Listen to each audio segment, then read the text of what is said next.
Dear students, हम पढ़ रहे हैं कक्षा 8 हिंदी। पाठ का नाम है जहाँ पहिया है। ध्यान दें, पिछली क्लास में हम लोग ये यहाँ तक का पढ़ चुके थे, जिसमें बताया गया कि जो महिलाएं पहले साइकिल चलाना सीख चुकी हैं, अब वो क्या कर रही हैं, अब नई सीखने वाली महिलाओं को वो सहयोग दे रही हैं और उनको सिखा रही हैं। उससे आगे बढ़ते हैं। 1992 में अंतर्राष्ट्रीय महिला दिवस के बाद अब यह जिला कभी भी पहले जैसा नहीं हो सकता। अंतर्राष्ट्रीय महिला दिवस आप जानते हैं कब मनाया जाता है। हैंडल पर झंडियां लगाए, घंटियां बजाते हुए साइकिल पर सवार 1500 महिलाओं ने पुडुकोट्टई में तूफान ला दिया। 1992 में महिला दिवस के दिन की ये बात है। वहाँ पर पुडुकोट्टई में 1500 महिलाएं साइकिल चला रही हैं, उस पर झंडियाँ लगी हुई है, घंटियाँ बजा रही हैं। महिलाओं की साइकिल चलाने की इस तैयारी ने यहाँ रहने वालों को हक्का बक्का कर दिया। सब लोग आश्चर्यचकित रह गए कि ये क्या हो रहा। इस सारे मामले पर पुरुषों की राय क्या थी? इसके पक्ष में आर साइकिल्स के मालिक, साइकिल बेचने वाली एक दुकान है, उसके मालिक हैं। इस मामले में सारे पुरुषों की क्या राय थी, इसके बारे में ये प्रश्न है। इसके पक्ष में आर साइकिल्स के मालिक को तो रहना ही था। इस अकेले डीलर के यहाँ लेडीज साइकिल की बिक्री में साल भर के अंदर ही काफ़ी वृद्धि हो गई। माना जा सकता है कि इस आंकड़े को 2 कारणों से कम करके आंका गया है। अर्थात ये जो आंकड़ा है कि बहुत सारी साइकिलें बिकी होगी, इसको कम माना गया। क्यों माना गया कम, उसके कारण देखो। पहली बात तो ये कि ढेर सारी महिलाओं ने जो लेडीज साइकिल का इंतजार नहीं कर सकती थी, जेंट्स साइकिल खरीदने लगी। दूसरे, उस डीलर ने बड़ी सतर्कता के साथ ये जानकारी मुझे दी थी। उसे लगा कि मैं बिक्री कर विभाग का कोई आदमी हूँ, सेल टैक्स डिपार्टमेंट का कोई आदमी हूँ। अर्थात वो दुकान वाले ने पूरी संख्या नहीं बताई, क्योंकि उसको डर लगा कि कहीं मैं पूरी संख्या बताऊंगा तो भाई मैंने इतनी साइकिलें बेची तो उस हिसाब से मेरे ऊपर उतना ही ज़्यादा टैक्स लग जाएगा, मुझे ज़्यादा टैक्स चुकाना पड़ जाएगा।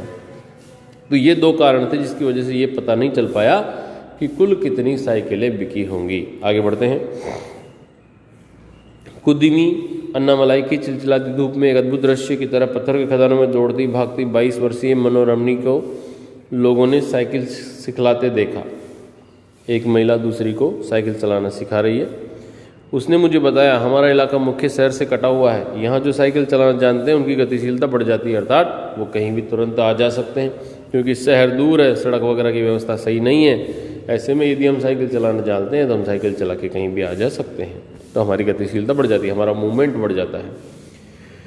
साइकिल चलाने के बहुत निश्चित आर्थिक निहितार्थ थे।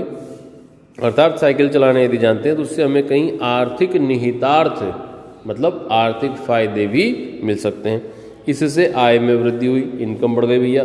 यहाँ की कुछ महिलाएं अगल बगल के गाँव में कृषि संबंधी अथवा अन्य उत्पाद बेच आती हैं। पहले तो क्या होता था, घर में खेती में सामान हुआ, उसको हम बेचने जा नहीं सकते। अब क्या है, साइकिल चलानी आती है, साइकिल पे सामान रखा और अगल बगल के आसपास के गांव में जाकर के बेच के आ गए। साइकिल की वजह से बसों के इंतजार में व्यय होने वाला उनका समय बच जाता है। पहले तो बस से जाना पड़ता था, तो जब बस आएगी तभी जाएं, तब तक इंतजार में बैठे रहिए बस स्टैंड पर। अभी वो इंतजार का जो समय था वो बच गया, क्योंकि जब जरूरत हुई जाने की, उठाई साइकिल और ये चल दिए। खराब परिवहन व्यवस्था वाले स्थानों के लिए तो ये बहुत महत्वपूर्ण है। अर्थात जहाँ पर परिवहन व्यवस्था नहीं है, जहाँ पर आने जाने के लिए साधन नहीं है, वहाँ पर तो बस से आराम से साइकिल से जाया जा सकता है, क्योंकि और कोई साधन ही नहीं है।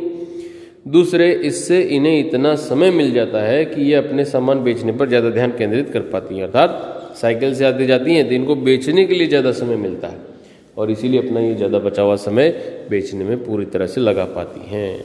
आगे देखते हैं। तीसरे, और इससे ये और अधिक इलाकों में जा पाती हैं। अर्थात साइकिल लेकर के जाती हैं तो ये पहले मान लो 2 गाँव में जा पाती होंगी, तभी ये 3 या 4 गाँवों में जा पाती हैं बेचने के लिए, अधिक इलाकों में जाती हैं।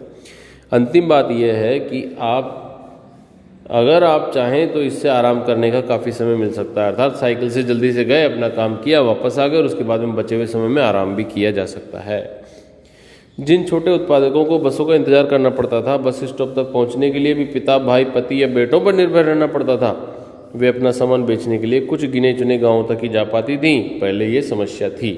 अब क्या हो गया, कुछ को पैदल ही चलना पड़ता था। जिनके पास साइकिल नहीं थी वे अब भी पैदल ही जाती हैं। फिर उन्हें बच्चों की देखभाल के लिए या पीने का पानी लाने जैसे घरेलू कामों के लिए भी जल्दी ही भागकर घर पहुंचना पड़ता है। अब जिनके पास साइकिलें हैं वे सारा काम बिना किसी दिक्कत के कर लेती हैं। इसका अर्थ यह है कि अब आप किसी सुनसान रास्ते पर भी देख सकते हैं कि कोई युवा माँ साइकिल पर आगे अपने बच्चे को बिठाए, पीछे करियर का सामान लादे, मतलब जो भी सामान लेकर के जा रहे होंगे वो चली जा रही है। वह अपने साथ पानी से भरे 2 या 3 बर्तन लिए अपने घर या काम पर जाती हुई देखी जा सकती है। और आगे बढ़ते हैं। अन्य पहलुओं से ज़्यादा आर्थिक पहलू पर ही बल देना गलत होगा, अर्थात सिर्फ ये देखें कि इससे उनको आर्थिक लाभ होता है, उनको रुपए पैसे का फ़ायदा होता है, नहीं, और भी दूसरी कई चीज़ें हैं। देखो, साइकिल प्रशिक्षण से महिलाओं के अंदर आत्मसम्मान की भावना पैदा हो गई। ये एक बड़ा फ़ायदा हुआ कि महिलाओं में अब आत्मसम्मान आ गया है कि अब उनको किसी और पर निर्भर नहीं रहना है, वो स्वयं अपना काम कर सकती हैं। दूसरा क्या हुआ, ये बहुत महत्वपूर्ण है। फातिमा का कहना है कि बेशक ये मामला केवल आर्थिक नहीं है। फातिमा ने ये बात इस तरह कही जिससे मुझे लगा कि मैं कितनी मूर्खतापूर्ण ढंग से सोच रहा था। उसने आगे कहा, साइकिल चलाने से मेरी कौन सी कमाई होती है, मैं तो पैसे ही गंवाती हूँ। क्योंकि फातिमा के बारे में हमने जाना था कि वो एक स्कूल में टीचर है और वो सिर्फ साइकिल चलाने की खुशी प्राप्त करने के लिए रोज़ किराए की साइकिल लेकर के चलाती है। तो बोली कि इससे मेरी कोई कमाई नहीं होती, उल्टा मेरा पैसा गंवाती हूँ, पैसा खर्च होता है।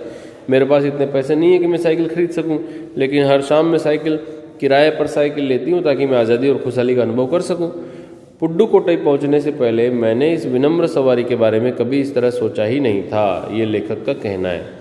लेखक कह रहा है कि भाई वाह, लोग साइकिल इसलिए भी चलाते हैं ताकि उनको आज़ादी महसूस हो, उनको सम्मान महसूस हो। मैंने तो आज तक ये बात सोची ही नहीं थी। आगे बढ़ते हैं। मैंने कभी साइकिल को आज़ादी का प्रतीक नहीं समझता था, ऐसा लेखक का कहना है। आगे देखते हैं। एक महिला ने बताया, लोगों के लिए समझना बड़ा कठिन है कि ग्रामीण महिलाओं के लिए कितनी बड़ी चीज़ है। अर्थात लोग ये बात कभी समझ नहीं पाएंगे कि ग्रामीण महिलाओं के लिए साइकिल कितनी ज़्यादा महत्वपूर्ण है, क्योंकि ये उनको आज़ादी दिलाती है। लोग इस पर हंस सकते हैं, लेकिन केवल यहाँ की औरतें ही समझ सकती हैं कि उनके लिए ये कितना महत्वपूर्ण है। जो पुरुष इसका विरोध करते हैं वे जाएं और टहलें, क्योंकि जब साइकिल चलाने की बात आती है वे महिलाओं की बराबरी कर ही नहीं सकते। तो प्यारे बच्चों, इस प्रकार आपने देखा कि पी साईनाथ नामक लेखक ने ये बड़ा ही खूबसूरत पाठ लिखा है जिसमें महिलाओं के द्वारा साइकिल चलाने की बातें कही गई है और साथ ही साथ ये बताया कि उनको साइकिल चलाने से कितने सारे फायदे हैं। तो आगे बढ़ते हैं हम लोग प्रश्नों की तरफ। ये आ गए हमारा अभ्यास प्रश्न।